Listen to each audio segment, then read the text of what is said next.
Hey there, Troop 899, Scoutmaster Adam here with another Scoutmaster Minute. Today we're going to talk tents. So we've got a lot of new scouts asking for some tent advice, what kind of tents they should buy.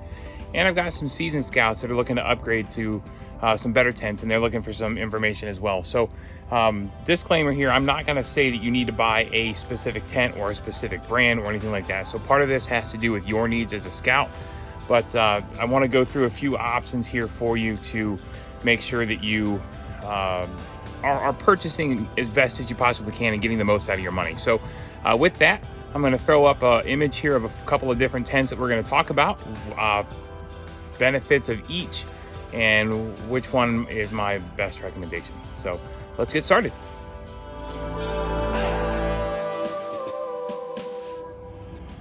Okay, so first is the tent that I was just sitting in, and if you couldn't tell, it's absolutely massive. It's actually an 11-person tent, and let me tell you, it is absolutely huge on the inside and the out. This tent is just too big. Okay, so on the complete opposite end of the spectrum from the 11-person cabin tent that I was just showing you, I'm now in the Bushnell one-person backpacking tent, and as you can see, it's considerably smaller. There's legit room for just me in here, and yes, I'm a bigger person, but there's not even really room for your gear or even your shoes in this tent. As a 6'2" individual, I am actually touching the very far end, and my head is very much at the door. There is no other room for anything else in here but me. So now some of our small scouts might find this just okay, but I think this might be too small for the average person as well. So let's go to the next one. Okay, so this next tent is the Ozark Trail 4-person tent. This is actually Solomon's tent. He's used it for many campouts. I've actually used it for a backpacking trip, but let me tell you, it's absolutely heavy. At a little over 10 pounds, this is not something, the normal person wants to be carrying around. So definitely not the best option. However, if you were on a budget, if your budget is very limited, this is a great tent. I think this tent cost about $30 from Walmart. So with that in mind, it was actually pretty affordable. However, it's kind of fragile. There's some plastic clips that one's already broken. So it's not, super sturdy. However, again, for about $35 or so, this is a great, kind of a starter tent. It'll keep you dry. It'll keep you, where you need to be. It does have the kind of the bathtub bottom to it. So it's got that kind of a tarp liner on the bottom. However, it's still, we'll get some condensation in there because it's not perfectly sealed. And I did have to use a waterproofer on this tent as well. So, there's some additional cost that's added in there too. However, again, if you're just getting started or if you're on a very limited budget, this might be the way for you to go. But I do think that there's a better option for you.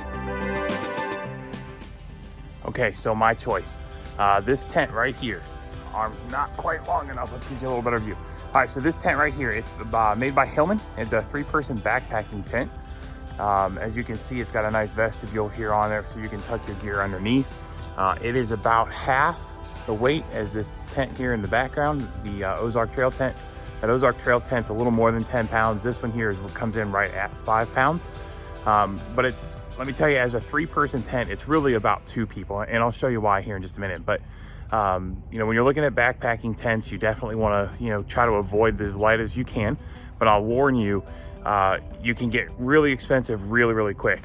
So, this tent right here, this 1-person tent back here, that one wasn't too bad, but for a 1-person tent, it's actually kind of heavy. It's almost exactly the same weight as this 3-person Hillman tent was.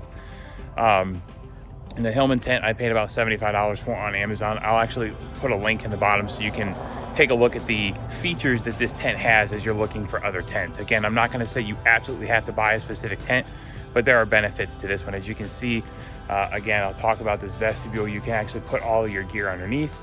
It's got 2 different vents. You see this little gray slit. There's one on each side, so it allows some additional airflow. And one of my favorite parts about this tent being a multi-person tent and being a backpacking tent is it actually has 2 different doors. So you can, if you share it, you can get in on both sides. Now, I know that our troop currently does not share tents, and I'm on board with that. However, as we start to increase our variability with camping and start doing some new things, if we get into some backcountry camping, sharing a tent may not be it may be the only option. So you're going to want a tent big enough to be able to share with somebody. So with that, let's take a look inside and I'll show you a few things. All right, so as we go inside the tent, you can see I've got the door open here, I've got the screen open, and you can see I've got 2 sleeping bags laid out. So while there's not a tremendous amount of room in here, there's definitely enough room for 2 scouts and some gear. And that's all you're really looking for. However, you'll notice as you start to get to higher priced tents, we do not have that tarp bottom here. It's just a fabric bottom. So something you're also gonna have to look at when you get into a backpacking tent is an actual ground cloth. This one here is a Redmond. It's cut specifically to fit this exact tent. So I think it was another $10. So very affordable. So again, 3-person tent really means 2-person, but I think this is what you're looking for. Okay, so to wrap it up, again, there are as many possible tents out there as you could possibly think of. There's many different styles and configurations and things like that. So again, as our troop starts to branch out from just traditional car camping, and we're gonna start doing some backcountry camping this fall potentially, hopefully I should say, where we do, no access to the vehicles overnight kind of a setup. This camp out that we've got coming up, we're gonna work on a meal plan and a structure of how we're gonna cook the meals so that the scouts can still have access to a stove and things like that. Just recognizing that our troop does not yet necessarily have the gear that's necessary to do a full backpacking trip, but we do plan to get there. So, when you're looking for a tent, there's a few things you've got to look at. One, what's it made out of? You need a good, waterproof, lightweight material. You've got to look at space and you got to look at weight. You don't want something that's so heavy that you can't carry it. You don't want something that is so small that you can't even fit your gear inside of it. And you definitely don't want something as big as this 11 person honking office back there that I got, apartment building kind of a setup. So I hope this helps. If you have questions, as always, please let me know. I will link in the description this specific tent that I like so much. And again, it's not that I'm specifically saying I want you to buy that tent, but I want you to compare this tent because I think it's got all the good features and all the good things that you need to what you're looking at. So this tent may not be in your budget.